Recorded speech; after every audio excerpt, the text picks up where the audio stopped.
She then handed me a reading list that looked somewhat like a PhD syllabus.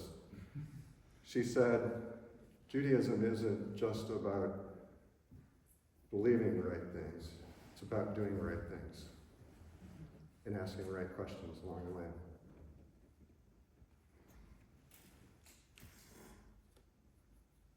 After my conversation with Rabbi Jenny, I knew I had one more thing to do before I set off on my journey. I had to have the talk. This isn't the kind of talk that a parent has with a child, it's kind of the other way around. My parents live in Minnesota, and breaking the news to them meant a trip. No phone calls, no emails, no surprise over Zoom. Something this personal had to be said face to face. When I finally sat down with my parents, I started off by saying, Mom, Dad, I have something important to tell you. I've decided to convert to Judaism. The words landed like a thunderclap. My mom was shocked. My father, the disappointment was written all over his face. I carefully explained my reasons. This wasn't a rejection of their faith or the way they raised me. I was seeking a new spiritual home.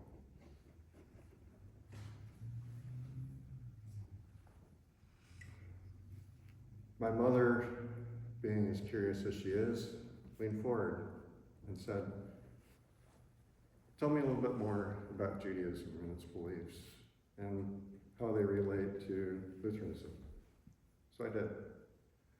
Meanwhile, my father sat with his face in his hands, saying nothing. Months later, however, in fact, in January of this year, my parents made a trip from Minnesota to North Carolina and joined me in a service at the synagogue where I celebrated joining my newfound religion. The deeper I went into my studies of Judaism, the more the contrast hit me. In Lutheranism, faith is central. In Judaism, faith matters, but practice is everything. Lutherans say grace saves you, grace alone saves you. Jews say, great, now go do something with that grace. And preferably something that involves a meal and a phone call to your mother.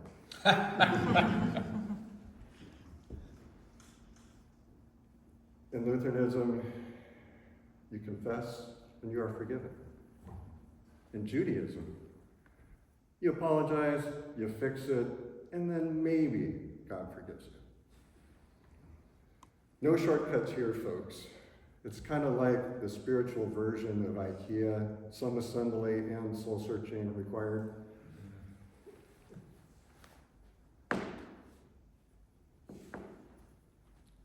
I started lighting Shabbat candles, attending services, and tackling Hebrew, a beautiful language and a cryptic crossword puzzle all in one. Silent letters, no vowels, and grammar of a language that dares you to conjugate incorrectly. I started celebrating holidays that I previously witnessed as an outsider. Holidays like Yom Kippur, 25 hours of fasting, and then regretting not eating enough beforehand. Also known as the day of, oh no, why did I skip breakfast?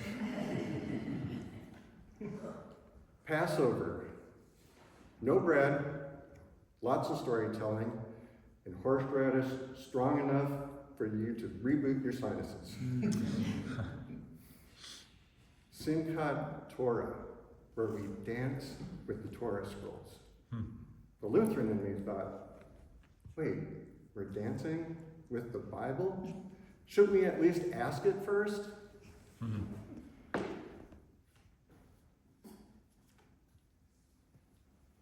Before I could take the final step, there was one more stop, the Beit Din. a Jewish court of 3 rabbis. Now, if you're imagining judges wearing powdered wigs, banging gavels, not quite. We sat around a table and they asked me questions about my journey, about my practices, my beliefs, and most importantly, why Judaism? I told them about the questions I carried, about my longing for tradition, community, and accountability.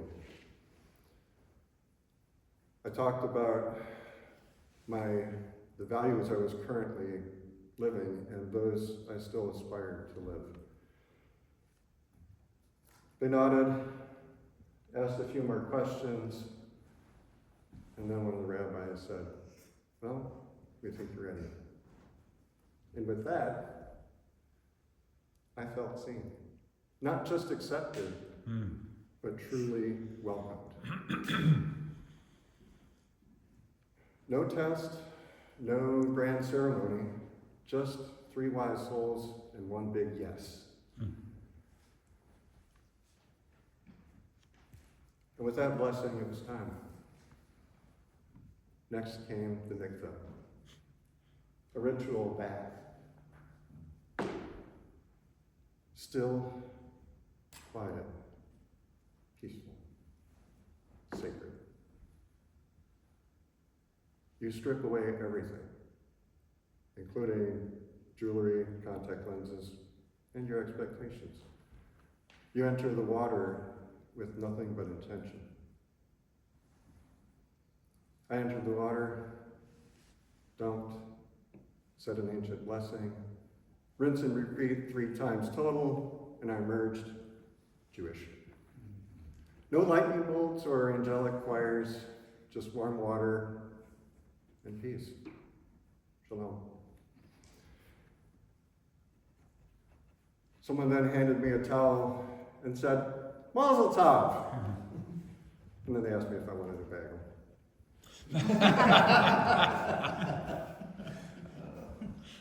People ask, "So do you feel different?" Yes and no. I already had the beard, but I don't ask about real estate in Israel. I did gain a framework, a people, a purpose.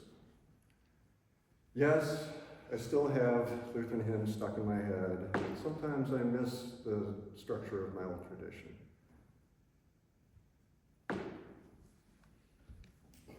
But now I light candles on Friday nights. I laugh at Jewish jokes I finally understand. I argue about Torah. I live by values like tzedakah, meaning charity. Chesed, meaning loving kindness. And of course, tikkun olam, the idea that we are here to repair the world. Not escape it, but engage it. Since I've converted, I've learned that being Jewish isn't just about showing up. It's about showing up for others. During services, I've had the honor of receiving Eliot, or ascending the stairs of the Bema, to recite blessings. I've also performed Hagba'ah, the lifting high of the Torah scrolls for all to see. Outside of the sanctuary, I am a volunteer mikveh guide, helping others mark important spiritual moments. And I volunteer with the Hebra Kadisha, a sacred burial society where we ensure that every member of the community is treated with dignity during life's final moments, during life's final chapter. I also volunteer still with the CSS team, protecting our synagogue so we can gather in safety and peace.